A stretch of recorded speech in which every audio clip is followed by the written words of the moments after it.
Anyway, where are you dialing in from? Let us know, because the audience is getting more diverse and more global. And do us a favor, put a comment in there like you're having a great day, or you're not having a great day, or the weather is wonderful. Anything at all, just to give us a little bit of boost. And meantime, Aoife will be looking there in the background and keeping an eye on those. And as ever, we'll be feeding those back during the sessions. So let me ask you, Aoife, how are you today? I'm well, Derek. It's good to be back with you this week, and appreciate everyone's patience last week for the fact that we had to reschedule very suddenly. We really appreciate everyone hopping on at the new date and time. But we have a great session prepared for you today. I'm doing really well, thanks, Derek. And Great. we have folks from all over the world, as usual, dialing in. So Great. from Namibia, from Belarus, from Malaysia, Wow. from Spain, from London, and from India so far. So keep posting those comments in, folks, and let us know where you're joining us from and how you're doing today. It's good to have you with us. Super. Thank you, Aoife. And by the way, you just reminded me, and thank you, Aoife, for you always catch me on when I miss the details. Yeah, thank you indeed for dialing back in. And thank you. We had an enormous amount of messages just inquiring about my mum, because we cancelled 8 minutes beforehand. We were on setting up, and a message came in that she was unwell. She's back on form, thank God. So thank you for those. Really, really appreciate the outpouring. So let me return to where we are. Before we start, I want to start with just something that's I was going to say slightly sad. It's not actually slightly sad, it's really sad. And that's the passing of a lady called Sigal Barsad. And anybody who's been through any of our certifications or any of our programs will be familiar with Sigal. She is a lady who has done most of the research on emotional culture and wrote an absolutely seminal article on her research that we use a lot in the programs. And sadly, she passed away day before yesterday at 56 years of age. I'd like to say about her what I hope somebody someday says about me, and that is she left the world a much better place than she found it. So rest in peace, Sigal Barsad. My name is Derek McCann. I work with an organization called Genos International. We are focused on emotional intelligence, psychological safety, and things that are about helping people to show up to one another effectively. We produce a family of assessments, resilience programs, online emotional intelligence programs, and we also accredit people as certified emotional intelligence practitioners. In the last 5 years, trainingindustry.com has made us one of their top 20 assessment companies in the world. Mainly because of the innovation of our products and our service levels. For those of you who are ICF people, you'd be interested to know that we're one of a small number of global solution providers for ICF, and our programs, our certification programs, are qualified for CCE points. So with a little bit of advertorial done, let me start to dive into the session. I said this last week, I'm going to say it again and again. Richard Boyatzis is one of the leading lights in the area of coaching, emotional intelligence, resonance. He's a sometime collaborator with Daniel Goleman, and we are really, really lucky to have him on Genos live this time next week. When he's going to talk about his work, which is very deeply research-based, that was published in Helping People Change. So if you have ever anything to do with helping people cope with change, whether you're a coach, consultant, trainer, line manager, L&D person, HR person, I would strongly suggest get yourself a copy of his book, have a read of it, and come along next week, and you have an opportunity to pitch questions at him. So that is this time next week. But it's something else, and you can see this on the site. I don't expect you're going to be able to read this. I just put it up to kind of because it impressed me. These are the other Richard Boyatzis alike guests that we have coming up over the next couple of months. Again, all leaders in their fields. We'll be communicating with you on that. Today's topic is how to become an emotional intelligence expert in 2022. I'm going to cover it in 3 pieces. First piece is going to be, why should you care to? Why should you bother becoming an emotional intelligence expert? In the second part, I'm going to welcome in Hala Zakur and Crystal Austin, who are 2 certified emotional intelligence practitioners who have been working in the area for a while. I'm just going to talk to them in general about their experience of how they use emotional intelligence in their work, what impact it has, why they became certified, and so on and so forth. So we'll welcome those the 2 ladies in just a couple of minutes. And then finally, I'm going to talk to you about how you can become an emotional intelligence expert in 2022. So that's the lineup. Let me dive straight into the why should you bother. The reason you should bother is that everybody who knows, every researcher who's anyway credible in the area of people development, so people like the World Economic Forum, like the Harvard Business Review, like Capgemini, like Genos Barsad, like LinkedIn, they're all saying that a critical skill set in the next 5 to 10 years is emotional intelligence. They're also saying that it is a critical skill set that is not available as widely as it needs to be in us, the people in the workforce. So let me share with you a little bit of the research around that. I'm not going to go deep on this. I'm just going to give you some highlights, because if you care to, after the session, you can go in and you can search why is emotional intelligence important, and that'll bring it up for you. But let me give you a couple. And this is a pre-pandemic article in the Harvard Business Review that is written by 2 artificial intelligence experts, not emotional intelligence experts, artificial intelligence experts. And they're talking about this period we're going through, which we will look back at as the period when we entered the age of AI, where more and more of the routine communications and interactions between ourselves and the organizations that service us are going to be run by AI bots and AI systems. And they said at that stage really, really clearly that the human skills like empathy, like social persuasion, like understanding, the very things that make us very uniquely human, and the things that machines will not, at least for another half or whole generation, be able to duplicate, those emotional intelligence skills, those are going to be the differentiators for you and me as individuals in the workforce, and for organizations moving forward over the next 5, 10, 15 years. This is a report, and we can point you at it. In fact, Aoife, if it's convenient for you to do so, it'd be great just to get a link to the Capgemini report. I should have set that up beforehand. But this came out just before the pandemic kicked off. And Capgemini, who are a very well-known researcher in the area of human resources, learning and development, and so on, did a really big review of all of the research that was out there on emotional intelligence. And one of the first things they feature in this excellent report is a quick meta-analysis of what the research shows is the impact of emotional intelligence. And if you look at that, you can see that it impacts pretty much everything we care about in our organization. So it impacts productivity, employee satisfaction, well-being and mental health, which is really a big topic right now, an openness to change, and pretty much anything that we care about is impacted by creating a more emotionally intelligent workforce. So much so that they predict that in the next 5 years, the demand for emotional intelligence skills will rise about 6 times. So 6 times over, so a factor of 6, which is an enormous growth. And yet, look below, just one of the stats from that report.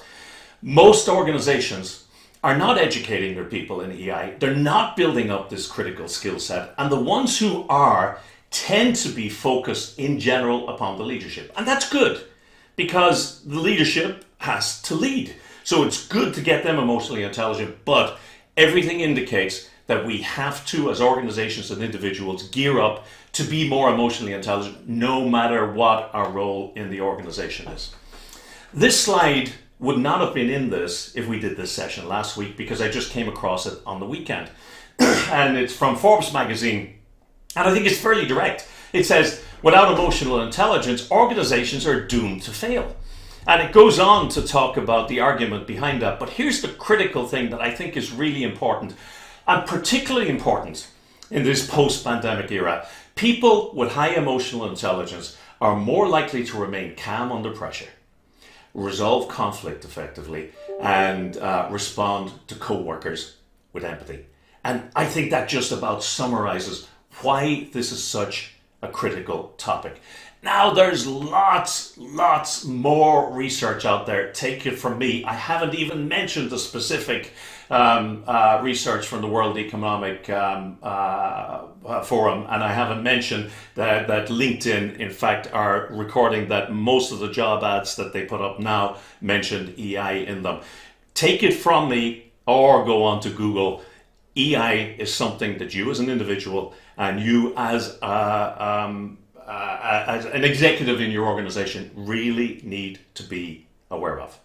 With that said, let us bring on today's guests and hear it, if you like, from the horse's mouth, what EI is like out there, how they've used their certification and used their skills in their organizations. Now, give me 2 seconds. I'm just going to lean over and give them a little bit of sound. Here we go. And then I'm going to link you up. So here we go. Okay, so you are very welcome. And Aoife, do you want to take it from here? Appreciate it. Thanks, Derek. Hello, good afternoon, folks. How are you? Good to have you with us, ladies. If it's okay with you both, I'd love to give a quick introduction to both of you and to give the folks a little bit of background. And then, of course, we'd love to hear from you what you're working on at the minute. So I'll start with Crystal. Crystal is an emotional intelligence master trainer and Genos Certified Practitioner based in South Africa. She works with small to large organizations in reducing turnover and developing the emotional intelligence of teams and leaders. And she's also assisted on several additional projects like government and women's empowerment programs, assisting with one-on-one coaching and developing potential areas. So really happy to have you with us, Crystal. I've worked with Crystal for a really long time, and I know that she's going to have a lot of great contributions to share today. And secondly, last but not least, we have Hala, who's joining us from Switzerland, where she is an executive coach, master facilitator, and strategic advisor with over 20 years leadership development experience, both in internal and consultancy roles. Her key areas of focus are optimizing relational intelligence, elevating leadership development, and driving diversity, inclusion, and equality. So I don't think we could ask for two better guests to join us today to speak about the importance of EI, and I know we have some questions ready for the group, but ladies, thanks for taking the time. We know you're both very busy at work and life, so good to have you. Great. Happy to be here. Thanks, Aoife. So let me, sorry, go ahead, Aoife, you take it. There's like a 1 second delay. No, you're fine, Derek. I think we were both going to the same thing. Yeah. So our first question for you ladies is, could you tell us a little bit more about you, maybe areas I haven't covered, and a little bit about the world you work in? Crystal, would you like to go first? Go for it. I was just going to say we're going alphabet one, huh? So we're fortunate that we're in the talent management and development space, and I think it's something that I've personally always been passionate about. It's understanding people, and I don't know whether that comes from an internal place or desire to develop as an individual, but really just having been engaged in that space where you see how these kinds of things actually help people develop personally and professionally. So from a training and development perspective, we've been in the training industry for a long time, and assessments kind of stepped into the role, into the industry that we were in, simply because we were actually looking for something that could measure improvement, because you can't really manage what you can't measure. And that is sort of how we started moving into the assessment space. But that is something that we've been doing for potentially a good 20 years plus. And I can see myself doing this for the rest of my life. But EI is something that I think I will take to my grave. Hala, yourself? I would have to agree with that wholeheartedly. EI is definitely something I have been working on my whole life and will continue to work on my whole life and will take to the grave. I think emotional intelligence is critical, not just from a professional standpoint, but from a personal standpoint. I think the greatest gift that we can give ourselves is self-awareness. And that's also the greatest gift we can give to others because it impacts how we interact with everyone. It's a choice that we make every day and multiple times a day. We make 35,000 choices a day, so on average. So we have an opportunity every day to show up in a new way, in a different way. And so for me, it's always been important. I know that as a child, I wasn't really taught how to deal with my emotions. I started to observe myself as I was getting older and saw that this was something that I needed to work on and wanted to work on. And now we have neuroscience and a lot of research that's backing emotional intelligence. I became very interested in Genos because the delivery is by far top. It just supersedes anything else out there. And for me in particular, the assessment piece is critical because when you are coaching an individual and changing behavior, that's not an easy thing to do. And it's always intertwining with the emotion. And if we want to make an impact in our day-to-day, whether it's personal or whether it's professional, being able to know what it is that we're choosing in the moment and being able to then make a different choice and work on that with repetition and practice to improve it is very important. So yeah, that's enough out of me. No, thank you, Hala. Thank you, Crystal. I'm just wondering, because emotional intelligence is one of these things that we experience and we feel it or feel the lack of it.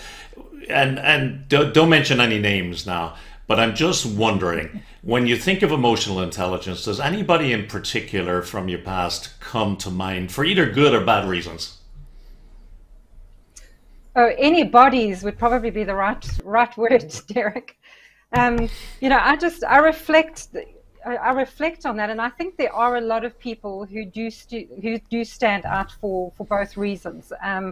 Some of my earliest memories actually go back to school teachers. There were certain teachers that just had that capacity to connect with us as students, and just even as incapable as we were as students, we were always made to feel that we could achieve, that we could actually meet the mark, and that we could exceed in things that were difficult. So I do have a recollection, and it's interesting that I can still remember those teachers' names all these years later, having had just short contact with them.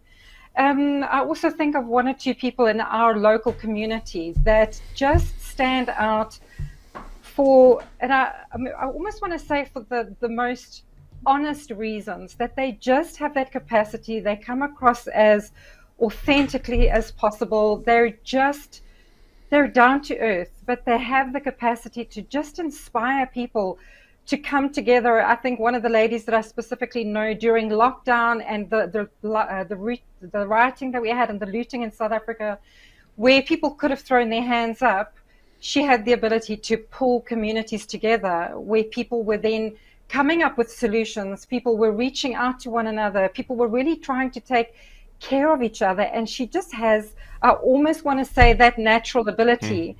But understanding emotional intelligence, it's definitely the emotional intelligence for me.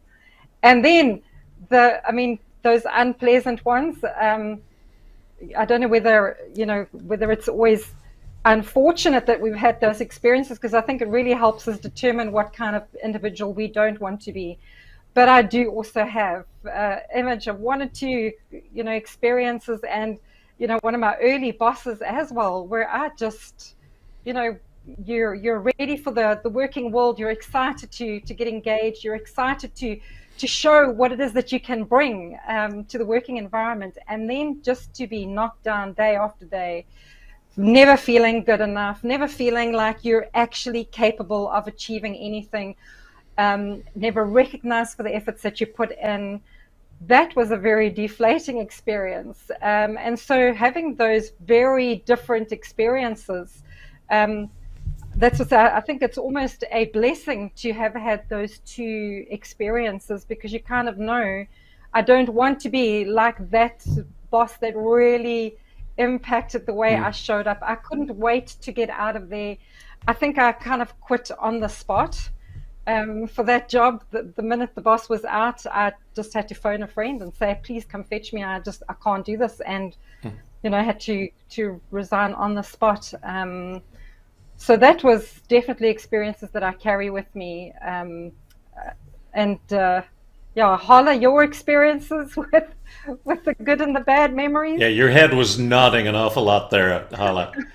I was nodding an awful lot. I relate to everything you have said, and you remind me of a quote that Maya Angelou has said, and I've taught it to my employees on my teams for many, many years now, and I know that Derek, you use it in the program as well. But she once said that people forget the things that you do, people forget the things that you say, but people will never forget the way that you feel and that you make them feel.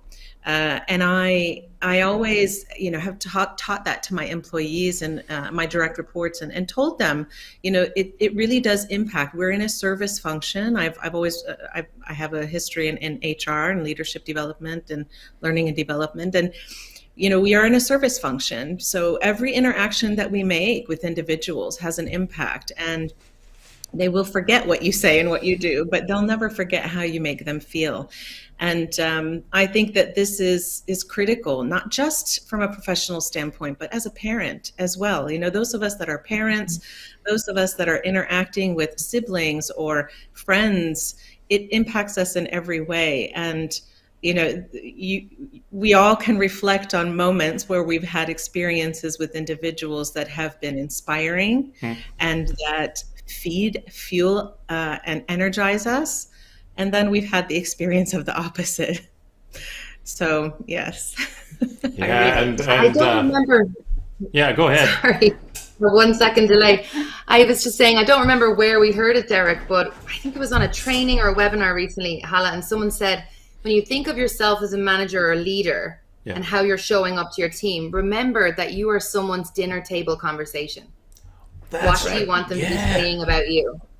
And that just really stuck with me, because I think back, we could stay here all day and talk about the great bosses and the not so great bosses, but that this kind of leads into my next question I had for both of you, which is, as coaches and trainers and advisors and all the different areas you work in, you can really specialize in so many different areas: leadership development, HR, assessments. What was it about emotional intelligence that drove you to say, I have to get a formal certification in this area? I'll go to you, Crystal, and keep in the flow as we're doing. So it was very interesting, because it was a good few years ago that there was sort of just below the surface, something was bubbling. And one of the other products that we were representing sort of published a white paper on emotional intelligence, trying to connect what we were doing in that space to emotional intelligence, which kind of piqued our interest, but there was still very little known about emotional intelligence in South Africa itself. So that was I think the first peak of interest. Then we brought in another tool that we were using, which was just that first experience and engagement with emotional intelligence. But for me personally, what frustrated me, being client facing and trying to help clients directly solve their challenges, was to bring in an outside provider, because I had to have a psychologist who would administer the assessments. I had to have a psychologist interpret it, but also having conversations with people once they'd had access to some of those reports. A lot of the things that came up was, well, now what? What do I do with all of this information? What do I do with this report? And I couldn't actually answer the question. It's like, well, I don't have the skills, I don't have the certification to be able to actually help them. And so when we came across the emotional intelligence and seeing what it is that we could be capacitated to do for our clients, and not just taking an abilities-based assessment where, the person would kind of give an input on, well, this is how emotionally intelligent I think I am. Knowledge is one thing. What we liked about the certification, or what the capacity that it would give us, was to be able to help people become measured, which is really what we were looking for. That's why we were bringing assessments in. We wanted to be able to have a more effective way to measure how people were actually demonstrating. So the competency based, this is what I'm actually doing. It's not what I think I'm. That for me was far more exciting, because it just felt more tangible. It's something that I can now measure, but also give people the skills to be able to go and do something about it. So that was, I mean, for me, that was one of the I think the main hooks. But, and then of course there are all the extras, I think, which Derek with us later, from a training provider perspective, the additional training programs that came with it now. So there were other tools that would support the assessment for us to be able to now not just administer it and be able to do one-on-one coaching. We would be able to do group coaching. We could do organizational coaching, and it tied beautifully back into sort of our goals and objectives as providers for our clients, where we could touch on all those key points, the key challenges that they experienced. And so it was kind of like, I kind of want to say the bow tie that brought it all together for me, that just wrapped everything up to make it a more useful tool and process for my clients. Great. Hala? Yeah, and for me, the reason I became certified, let's see. Well, first, when I heard that there was an emotional intelligence certification, I think I started doing the happy dance. I was just so excited. I was just so excited. And I've watched the evolution over the years, because it is something that, as I said before, I personally have been challenged with. And so I've seen the evolution of the research coming out, the neuroscience starting to develop, the evolution of emotional intelligence manifesting then into the products that we see today that are out on the market today. And I just have been so excited to pursue that. And similar to what Crystal said, I think when I became a coach, then I found that I was empowered to make a difference in the lives of people, whether personal or professional, because emotional intelligence is something that is behavior-based, but it's based also, it intertwines with our thoughts and our emotions. And so how we think, how we behave, the choices that we make, the results that we ultimately achieve, whether they're in our personal or professional lives, are all intertwined. And oftentimes, we can identify behaviors that need to be changed in the work environment. But I can't even remember exactly where we were. But let me kick it off again and just ask you, ladies, how have you noticed the pandemic has impacted the need for emotional intelligence, or what have you found as the role of emotional intelligence during the pandemic? Hala, you want to take this one first? Sure. In my observation, and there's a lot of information out there as well now, the impact has been quite significant on mental health and well-being. We've had to have dramatic and substantial shifts in our livelihoods, and not all of them have been positive. Of course, some have, but again, it goes back to, have we built the skill set to be able to deal with that significant shift in our lives and in the lives of everyone around us? If we have, then we're going to be emotionally more intelligent and stronger and capable to deal with that.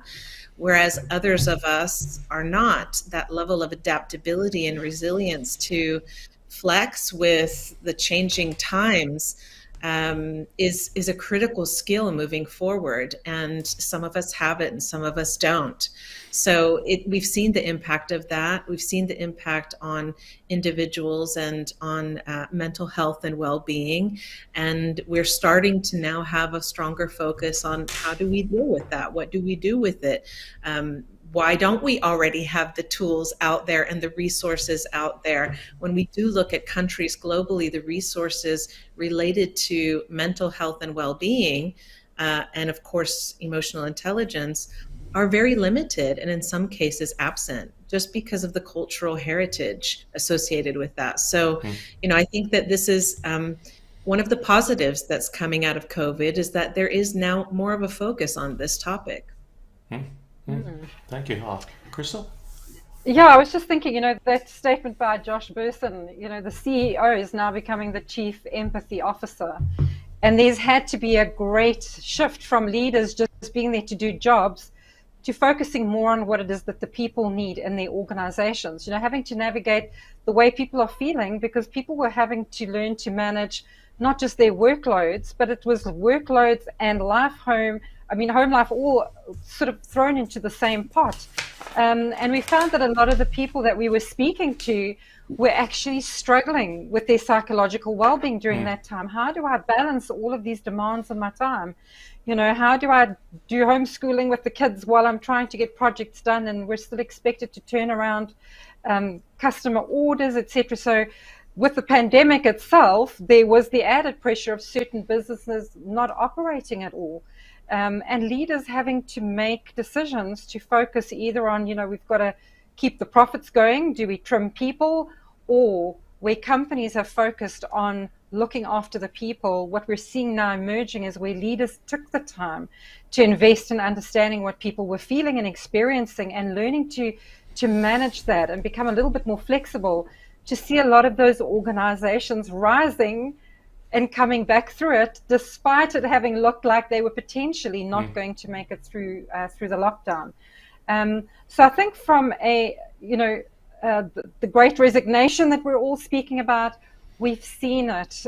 One of the big things is customers or clients were actually looking for people, if they had to keep running, who they would want to take with them, people who could connect better with customers.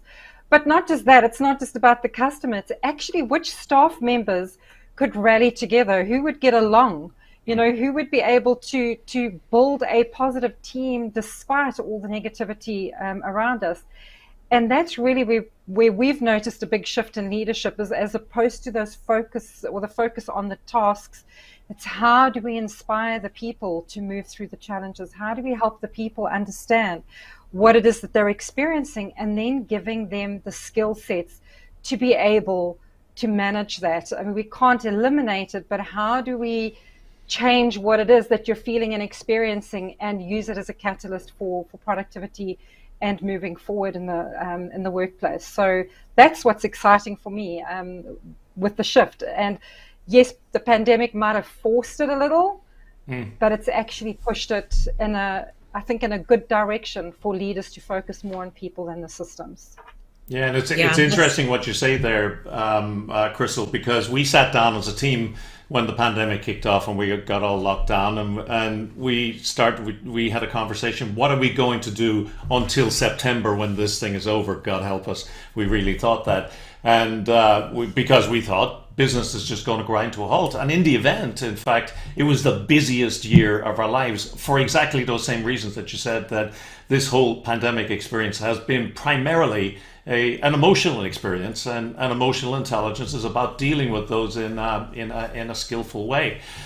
So yeah, it's been an interesting period. By the way, I just want to say hi and welcome back to the people on LinkedIn who came back a little bit later than the other folks. A little bit of a blip with the LinkedIn platform.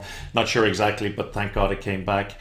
I'm just wondering, just as because we've kind of run out of a little bit of road on this, and I hate that some that missed some of your wisdom. But let me throw out, if you don't mind, a last question, or maybe Aoife, actually, I've dominated it too long. Throw out what's last question do you think would be a really useful one to ask the two ladies before we go into the final part of the session? We got 3 good ones here. Okay, I'll go with, what would be your top piece of advice for a HR or L&D professional to bring emotional intelligence into their organization?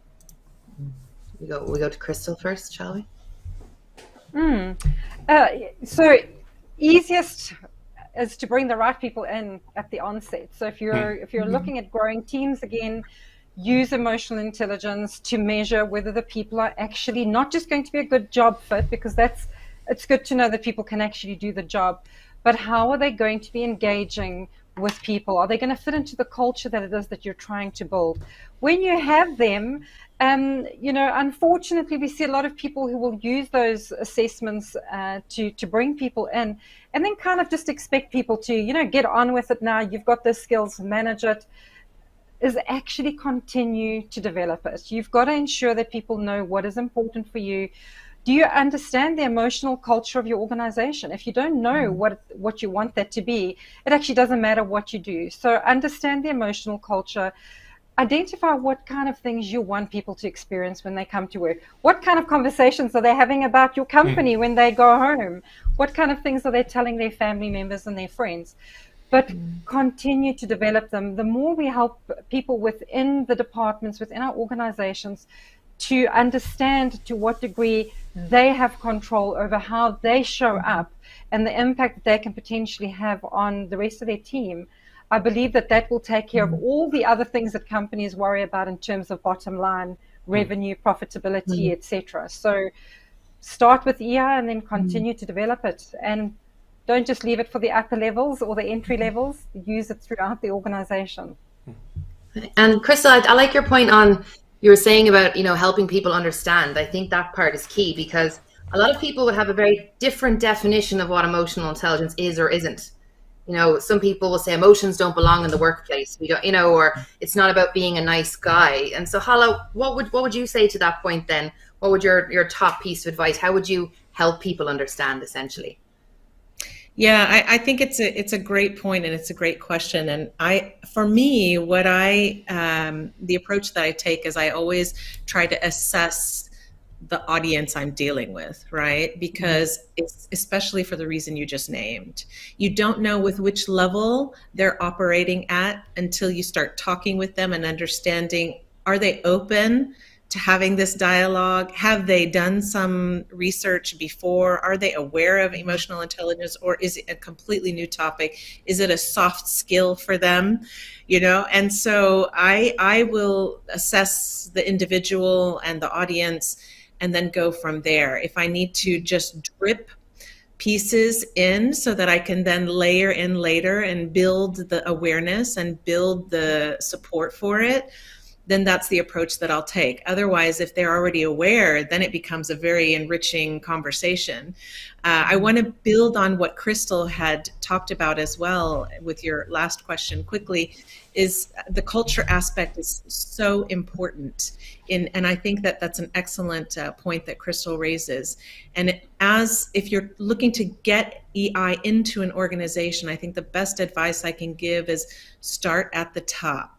It's the best advice with any initiative, of course, but particularly at the top levels, if the leadership is not supportive, if that C-suite and executive level doesn't get it and they're not supportive and they're not championing it, then you're never going to get anywhere. So you need them to really understand how it's important, why it's important, how that relates to the bottom line, their ROI. And in order to do that, the other point that I think is really important is to link it to the metrics. So understand the strategic objectives, link into the metrics, in the sense of look at your attrition rate. We all know that, especially with the Great Resignation, those numbers are increasing, but it's been an issue even before COVID. And so when you consider the talent within the organization and you consider your own attrition rate within your organization, what's your workforce planning look like? What does your succession planning look like? And then how can you then tie that into retention of employees, retention of the right employees, those that you want to reinforce the culture that you're trying to build within the organization. It all intertwines. And so I think those would be the two pieces that I think would be really critical, is get your metrics, align to those, speak the language, get the leaders on board, and then cascade that through the organization. Great. Thank you very much, Hala. And apologies for this, folks, because of our little blip in the middle. Happily, we got all of our audiences back, or all of our channels back. We're going to have to break from Hala and Crystal. Hala and Crystal, thank you so much. It breaks my heart that everybody didn't get to hear every bit of the wisdom that you shared, but really appreciate you taking the time today. Thank you so much. And with that said, let me just swap back, and I just want to give you a quick couple of minutes. How can you become an emotional intelligence expert in 2022? Well, you can do that through the Certified Emotional Intelligence Practitioner program. I'll give you a quick flavor of it, but it's the program that Hala and Crystal have gone through variously 5 or 2 years ago. We've put about 10,000 people through it since the organization began. We have about 7,500 active practitioners worldwide. It's a very, very practical program, and it runs in a very intense way over a 6-week period. 6 sessions of 2 hours for 5 of them and 2.5 hours for the others. And it begins with you having the experience of what it's like to be a candidate going through the assessment. So you go through the assessment so that you get an idea of how do the people around you see you showing up, and you get that debrief back to you by one of our master trainers. Then there are 6 online sessions that go on a really, really deep dive into everything to do with emotional intelligence, but particularly focused upon the practical aspects. How do you design projects, design programs, and bring this expertise into organizations? So there's a lot of emphasis on the practicalities of debriefing people through the results to help them get to a point where they show up in a more emotionally intelligent manner. This is a genuine certification in the sense that once you finish the program, you do not get just an attendance cert.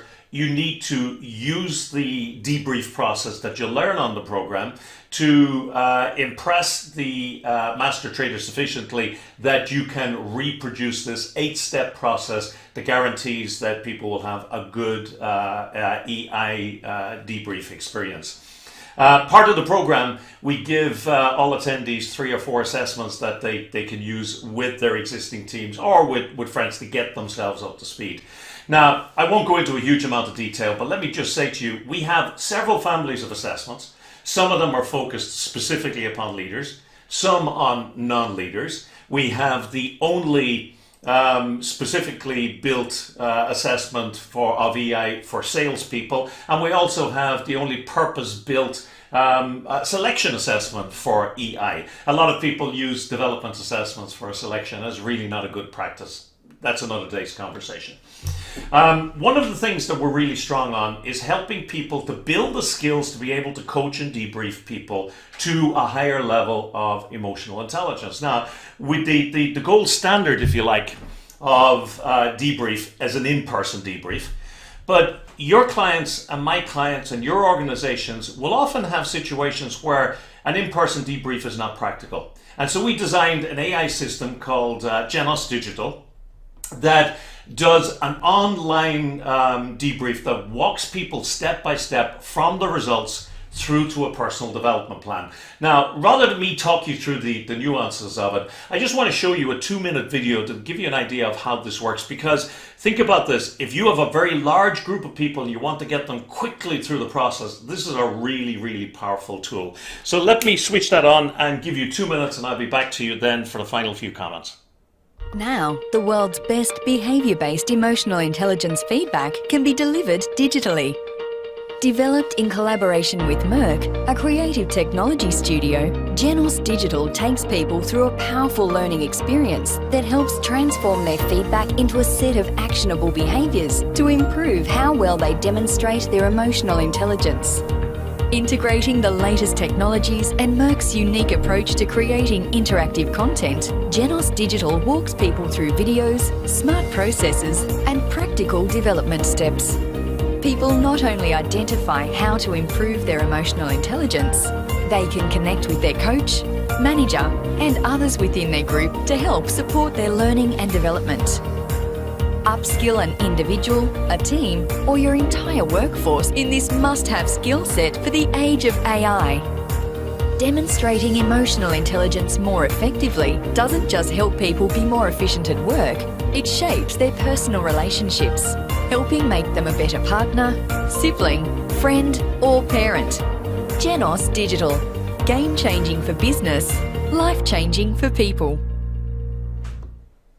So quite apart from the program teaching you how to do really powerful debriefs, we also have that system that allows you to do larger groups if you need to, and to get them from the results through to a personal development plan.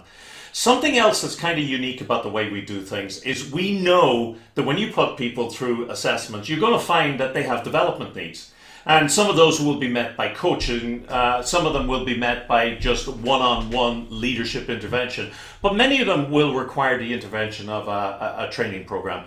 And we provide to all our certified practitioners a library of EI development programs like this one, Leading with Emotional Intelligence, where we provide all of the slides, the presenter notes, all of the resources necessary for you to run this program, which can be run, for example, either over a 2-day intense period, but probably more effectively over 6 weekly or 6 fortnightly or even 6 monthly sessions. And we're using very modern content and training aids and approaches with this to give people that learning journey towards emotional intelligence. So we got Leading with Emotional Intelligence, obviously for leaders. We got Applied Emotional Intelligence, which is for non-leaders. And then also in the library, and I'm not going to cover everything that we do there. We have a well-being offering as well, a 4-part well-being program. So one of the things that Crystal and Hala have at their disposal the moment they become certified is this library of training programs that are ready to go, that connect into the assessments that they've used with their folks. A final thing which I think is really important to current climate right now is this tool called the Emotional Culture Index. To certified practitioners, it's completely free. It's based upon the work of that lady who sadly passed away, Sigal Barsad, and it allows you to measure the emotional culture in an organization at this moment in time. As a practitioner, you can run it for as many clients, as many organizations, as many departments, as many groups as you like, and there's no cost for that whatsoever. Really, really powerful tool.